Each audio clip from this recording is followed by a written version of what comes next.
Hi friends, good morning. நம்ம old question paper பார்த்துக்கிட்டு இருக்கோம். அப்கமிங் எக்ஸாமான ஆர்ஆர்பி, இஎஸ்ஐசி, நார்செட் 8 இதுக்கு இடையில் என்னென்ன எக்ஸாம் வருதோ அது எல்லாத்துக்கும் இந்த ஓல்டு கொஷின் பேப்பரை நீங்கள் வந்து எக்ஸாம் ப்ரிப்பரேஷனுக்கு யூஸ் பண்ணிக்கலாம். ஸோ ஓல்டு கொஷின் பேப்பர் பார்க்குறது மூலமாக உங்களுக்கு எந்தெந்த டாப்பிக்லாம் இம்பார்ட்டண்ட்டு அப்படிங்கிறது தெரிய வரும், எதுலேருந்துலாம் கொஷின்ஸ் கேட்குறாங்க அப்படிங்கிற ஒரு அனலைசிஸ்க்கு நீங்கள் வர முடியும். ஸோ அதை பேஸாக வச்சு அடுத்தடுத்து நம்ம வந்து ப்ரிப்ரேஷன் பண்ண ஆரம்பிச்சிடலாம். ஸோ இதில் வந்து உங்களுக்கு வந்து ஒரு 15 கொஷின்ஸ் வந்து இம்பார்ட்டன்ட் கொஷின்ஸாக பார்க்க போகிறோம். இது 254வது வீடியோ. இதுக்கப்புறமா நிறைய கொஷின் பேப்பர் நம்ம போட போகிறோம். Self assessment old question paper, இன்னும் நிறைய கிளாஸஸ் எடுக்கலான்னு இருக்கேன். ஸோ வீடியோவை தொடர்ந்து வாட்ச் பண்ணுங்கள். இந்த வீடியோ யூஸ்ஃபுல்லாக இருந்து அப்படின்னா மறக்காமல் லைக் பண்ணுங்கள், உங்கள் ஃப்ரெண்ட்ஸ் ஷேர் பண்ணிக்கோங்க. இதுக்கு இடையில் நம்ம சொல்கிறதெல்லாம் என்னென்ன சொல்கிறோம் அப்படிங்கிறத ஒரு அனாலிசிஸ் மாதிரி பண்ணி வச்சுக்கோங்க, நோட்ஸ் எடுத்து வச்சுக்கோங்க. அதை பேஸாக வச்சு நீங்கள் ப்ரிப்ரேஷன் பண்ண ஆரம்பிச்சிட வேண்டியதான். இப்போ ப்ரிப்ரேஷன் ஸ்டார்ட் பண்ணாலும் அடுத்த ஆர்ஆர்பி, இஎஸ்ஐசி, நார்செட் 8 ஒரு கை பார்த்துடலாம், சக்ஸஸ் ஆகலாம். ஸோ அதில் டவுட் கிடையாது. நீங்கள் போடுற எஃபோர்ட்டை பொறுத்து உங்களுக்கு வந்து சக்ஸஸ் இருக்குது. First question, all of the following items are categorized under the yellow category according to the biomedical waste management rule 2016 except. So கீழே கொடுத்துருக்கிறதுல எல்லாத்துலேயும் உங்களுக்கு வந்து எல்லோ கேட்டகரியில் வருது, ஆனால் எது மட்டும் கிடையாது. According to the rule 2026 biomedical waste management படி எதெல்லாம் வந்து பார்த்திங்கன்னா எல்லோ கேட்டகரியில் வருது, எது மட்டும் வராது அதுதான். So discarded medicines, animal anatomical waste, chemical liquid waste. So இதெல்லாம் வந்து பார்த்திங்கன்னா எல்லோ கேட்டகரியில் வருது அப்படின்னு போட்டிருக்காங்க. யூஸ்டு வயால்ஸ் அண்ட் ஆம்பியூல்ஸை வந்து நீங்கள் வந்து அதில் போடக்கூடாது. All of the following items are categorised under the yellow category according to the biomedical waste management rules 2016 except. So used vials and ampoules இதை மட்டும் நீங்கள் வந்து எல்லோவில் போட முடியாது. Discarded medicine, animal anatomical waste, chemical liquid waste இது எல்லாத்தையும் நீங்கள் எல்லோவில் போடலாம் அப்படின்னும், யூஸ்டு வயால்ஸ் அண்ட் ஆம்பியூல்ஸை மட்டும் போடக்கூடாது அப்படின்னு சொல்கிறாங்க. சரி 7. ஸோ இதன் மூலமாக நீங்கள் என்ன தெரிஞ்சுக்கணும் அப்படின்னா, பயோமெடிக்கல் வேஸ்டேஜ் வந்து ரொம்ப இம்பார்ட்டண்ட்டு. அதில் எப்படி வந்து கேட்டகரைஸ் பண்ணுறாங்க, எதில் டிஸ்கார்ட் பண்ணுறாங்க அப்படிங்கிறத பிரித்து வச்சு நீங்கள் எழுதி வச்சு படிச்சுக்க வேண்டியதான்.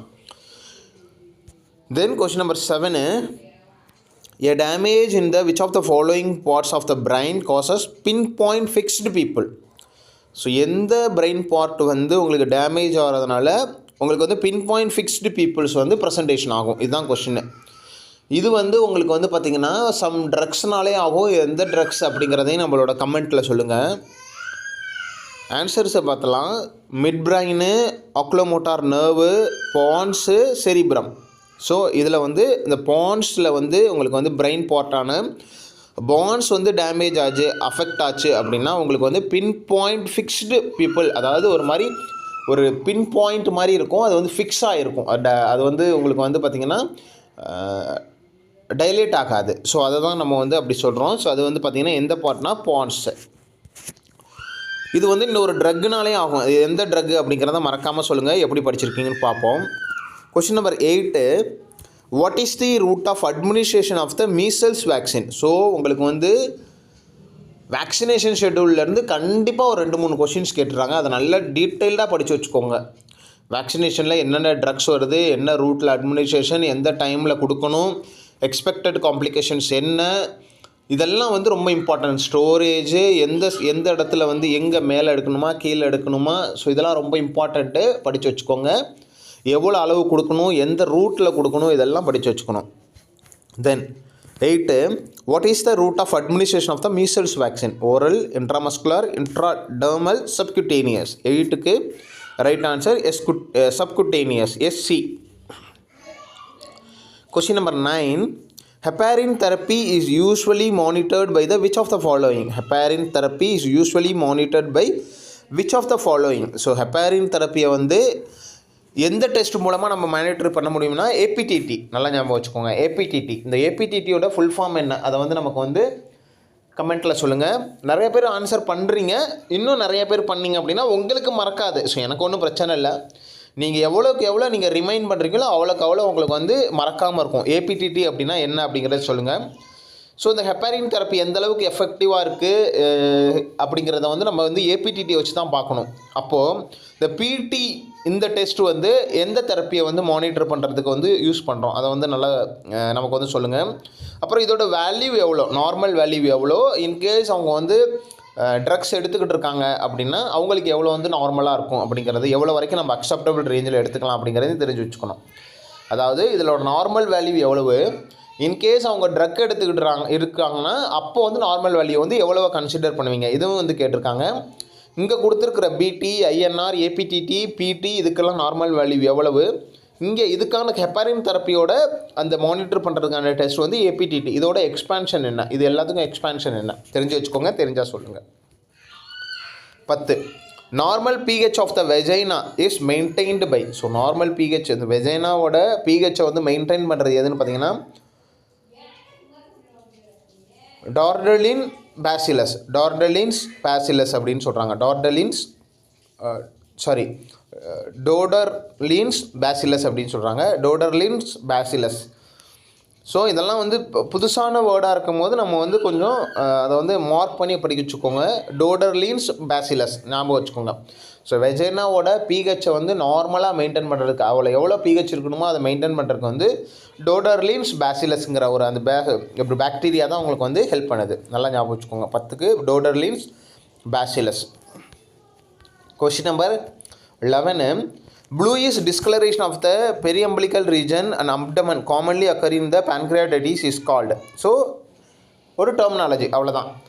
bluish discoloration of the periumbilical region and abdomen commonly occurring in the pancreatitis is called. இந்த pancreatitisனால bluish discoloration வந்து அப்டமன்லையும் அம்பிளிக்கல் ரீஜனை சுற்றியும் உங்களுக்கு இருக்குன்னா அதை வந்து என்னென்னு சொல்கிறோம், குல்லன்ஸ் சைன்ஸ் அப்படின்னு சொல்கிறோம். குல்லன்ஸ் சைன்ஸ் அப்படின்னு சொல்கிறோம். ஸோ இதை தவிர இந்த Murphy sign, obturator sign, Turner sign இதெல்லாம் என்ன அப்படிங்கிற ஒரு டெர்மினாலஜியை நோட் பண்ணி வச்சுக்கோங்க. உடனே பார்த்து நீங்கள் உங்களுக்கு தெரியாத வேர்டாக இருக்குது, புதுசாக வேர்டாக இருக்குன்னா டக்குன்னு பார்த்து அதை வந்து தெரிஞ்சு வச்சுக்கிட்டிங்கன்னா தான் அடுத்த எக்ஸாம் எழுதுகிறப்போ உங்களுக்கு ஈஸியாக இருக்கும். ஸோ 11க்கு வந்து குல்லன் சைன் அப்படின்னு சொல்கிறாங்க. So 12 which of the following health committees recommended changes in the medical education. So எந்த ஹெல்த் கமிட்டி வந்து மெடிக்கல் எஜுகேஷனில் வந்து சேஞ்சஸை கொண்டு வரணும் அப்படின்னு ரெக்கமெண்ட் பண்ணாங்க. என்னத்தை சேஞ்சஸ் கொண்டு வரணும்னா which include the 3 months of the training in the psychiatry medicine. So கம்பல்சரியாக சைக்காட்ரி மெடிசின்ஸ் வந்து 3 months ட்ரைனிங் வந்து இருக்கணும் அப்படின்னு எந்த கமிட்டி வந்து ரெக்கமெண்ட் பண்ணாங்க அப்படின்னா போர் கமிட்டி. ஞாபகம் வச்சுக்கோங்க, போர் கமிட்டி. ஸோ உங்களோட சைக்காட்ரிக் அந்த எக்ஸ்போஷரில் சைக்காட்ரிக் ட்ரைனிங்கை வந்து வரும்போது உங்களுக்கு வந்து அதை வந்து போர் கமிட்டி தான் ரெக்கமெண்ட் பண்ணாங்க அப்படின்னு ஞாபகம் வச்சுக்கோங்க. அவ்வளோதான். ஸோ 12க்கு போர் கமிட்டி. இதில் இந்த கர்தார் சிங் கமிட்டி மற்ற கமிட்டி எல்லாம் வந்து பார்த்திங்கன்னா எதை வந்து ரெக்கமெண்ட் பண்ணாங்க அப்படிங்கிறத நோட் பண்ணி வச்சுக்கிட்டிங்கன்னா உங்களுக்கு கொஞ்சம் ஈஸியாக இருக்கும், ஞாபகம் வச்சுக்கோங்க. Then 13 the SSI bundle is commonly used to prevent. So SSI bundle is commonly used to prevent. So இந்த SSI bundleங்கிறது ஒரு ரெக்கமெண்டேஷனு. இது வந்து எதுக்கு யூஸ் பண்ணுறாங்க அப்படின்னா சர்ஜிக்கல் சைட் இன்ஃபெக்ஷனை ப்ரிவென்ட் பண்ணுறதுக்காக உங்களுக்கு வந்து இந்த SSI bundle வந்து யூஸ் ஆகுது. SSI bundleனா SSIனா சர்ஜிக்கல் சைட் இன்ஃபெக்ஷன் அப்படின்னு அர்த்தம். ஸோ இந்த பண்டல் தான் வந்து அந்த பஞ்ச் ஆஃப் அந்த ரெக்கமெண்டேஷன் தான் வந்து பார்த்திங்கன்னா உங்களுக்கு சர்ஜிக்கல் சைட் இன்ஃபெக்ஷனை ப்ரிவென்ட் பண்ணுறதுக்கு யூஸ் பண்ணுறாங்க. தென் 14 which of the following drugs can be classified as a monoamine oxidase inhibitor. MAOI இதை வந்து எந்த குரூப்பை வந்து கிளாஸிஃபை பண்ணுறாங்க? which of the following drug can be classified as a இங்கே கொடுத்துருக்க ட்ரக்கில் எது வந்து MAOI monoamine oxidase inhibitors. Selegiline. So selegiline அப்படிங்கிற ட்ரக் தான் வந்து பார்த்திங்கன்னா உங்களுக்கு மோனோஅமைன் ஆக்சிடேஸ் இன்ஹிபிட்டார். ஸோ இதில் வந்து நீங்கள் என்ன பார்க்கணுன்னா இந்த மோனோஅமைன் ஆக்சிடேஸ் இன்ஹிபிட்டார்ஸ் ட்ரக்ஸ் என்னென்ன அப்படின்னு பார்த்துக்கிட்டிங்கன்னா உங்களுக்கு வந்து இதில் வந்து அதில் ஒன் ஆஃப் த ட்ரக் தான் வந்து பார்த்திங்கன்னா selegiline. Then 15 one ASHA serves the population of one ASHA அந்த சர்வெண்ட் வந்து எவ்வளோ பாப்புலேஷன் வந்து கவர் பண்ணுவாங்க? 1000 பாப்புலேஷன் நார்மலாக வந்து 1000 population. Then 16 giving approximate answer to the question is the feature of. நம்ம ஒரு கொஷின் கேட்குறோம், அப்ராக்சிமேட்டாக அதுக்கு வந்து ஒரு ஆன்சர் சொல்கிறாங்க அப்படின்னா அதை வந்து என்னென்னு சொல்கிறாங்கன்னா கேன்சர் சிண்ட்ரோம் அப்படின்னு சொல்கிறாங்க. Cancer syndrome. மற்ற சிண்ட்ரோம்லாம் ஒரு டெர்மினாலஜி மாதிரி அப்படின்னா என்னன்னு மட்டும் பார்த்து வச்சுங்க. இந்த Cotard syndrome, Alzheimer syndrome, Asperger's syndrome அப்படின்னா என்ன அப்படிங்கிறத பார்த்து வச்சிங்கன்னா அடுத்த வீடியோ பார்க்கும்போது உங்களுக்கு யூஸ்ஃபுல்லாக இருக்கும். கொஷின் எக்ஸாமில் கேட்குறப்போ உங்களுக்கு ஈஸியாக இருக்கும். கிவிங் அப்ராக்சிமேட் ஆன்சர் சொல்கிறாங்கன்னா அதை வந்து கேன்சர் சிண்ட்ரோம் அப்படின்னு சொல்கிறாங்க. ஞாபகம் வச்சுக்கோங்க, cancer syndrome. 17 McDonald's operation is usually performed to prevent. McDonald's operation is usually perform to prevent. இந்த ஆப்ரேஷன் வந்து இந்த மெக்டொனால்ட் ஆப்ரேஷன் வந்து எதுக்கு வந்து யூஸ் பண்ணுறாங்க, அது எதை ப்ரிவென்ட் பண்ணுறதுனா ப்ரீமெச்சூர் பர்த்து. இந்த ப்ரீமெச்சூர் பர்த்தை வந்து உங்களுக்கு வந்து ப்ரிவென்ட் பண்ணுறதுக்காக தான் இந்த மெக்டொனால்ட்ஸ் ஆப்ரேஷன். அந்த சர்க்லேஜ், சர்வைக்கல் என்சர்க்லேஜ் அப்படின்னு சொல்லுவாங்க. ஸோ அந்த ஆப்ரேஷனுக்கு இன்னொரு பேர் தான் மெக்டொனால்ட்ஸ் ஆப்ரேஷனு. ஸோ இதை வந்து பண்ணுறதுனால அவங்களுக்கு வந்து ப்ரீமெச்சூராக வந்து டெலிவரி ஆகிறத வந்து நம்ம வந்து ப்ரிவென்ட் பண்ண முடியும். ஸோ அந்த என்சர்க்லேஜ் வந்து யாருக்கு பண்ணுவாங்க, என்ன இண்டிகேஷன் அப்படிங்கிறத வந்து செக் பண்ணி பாருங்கள். அது தெரிஞ்சுனா தான் நீங்கள் அந்த கொஸ்டின் அட்டன் பண்ண முடியும்.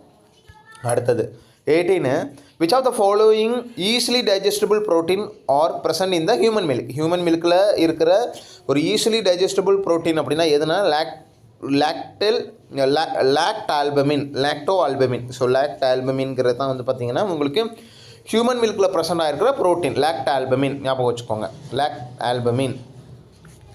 Question number 19 which is the white creamy naturally occurring biofilm covering of the skin of the fetus during the last trimester of the pregnancy. So ஒரு மாதிரி க்ரீமியாக உங்களுக்கு ஒயிட் கலரில் இந்த பேபிக்கு மேலே இருக்கிற அந்த ஃபீட்டஸ்க்கு மேலே இருக்கிற பயோஃபிலிம் கவரிங்கை வந்து நம்ம வந்து என்னென்னு சொல்கிறோம் அப்படின்னா வெர்னிக்ஸ் கேசியோசா அப்படின்னு சொல்கிறோம். Vernix caseosa. ஸோ இது வந்து லாஸ்ட் ட்ரைமஸ்டரில் தான் உங்களுக்கு வந்து ப்ரெசென்ட் ஆகிருக்கும். வெர்னிக்ஸ் கேசியோசா அப்படின்னு சொல்கிறோம். ஸோ மற்றதெல்லாம் இந்த எக்ரைன் மிலியாரியா, டெர்மல் மெலனோசைட்டோசிஸ், ஃபீட்டஸ் பேப்பிரோசிஸ் அப்படின்னா என்ன அப்படிங்கிற ஒரு டெர்மினாலஜியை பார்த்து வச்சுக்கோங்க. அவ்வளோதான். ஸோ அடுத்த last question, the behavior in which someone gets sexual pleasure from their own pain or suffering.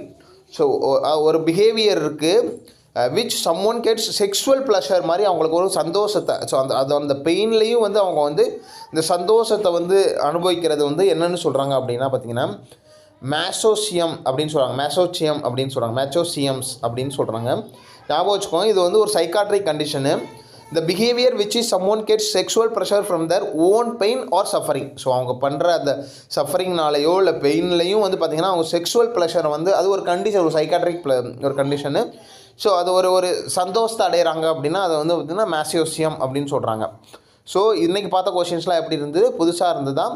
இதை தவிர இந்த சாடிசம்ஸ், பேக்கரி, டிரான்ஸ்வெஸ்டிசம் அப்படின்னா என்னங்கிறத பார்த்து வச்சுக்கோங்க. பெரும்பாலும் சைக்காலஜியில் உங்களுக்கு பார்த்திங்கன்னா டெர்மினாலஜியிலேருந்தே பெரும்பாலும் கொஷின்ஸ் கேட்டுருவாங்க. ஸோ அதனால் தெரிஞ்சு வச்சுக்கோங்க. அடுத்தடுத்து நம்ம நிறையா வீடியோ போடலான்னு இருக்கோம். யாரெல்லாம் வெயிட் பண்ணுறீங்கன்னு சொல்லுங்கள். இந்த வீடியோ யூஸ்ஃபுல்லாக இருந்தால் மறக்காம லைக் பண்ணிட்டு கொஞ்சம் ஷேர் பண்ணிக்கோங்க.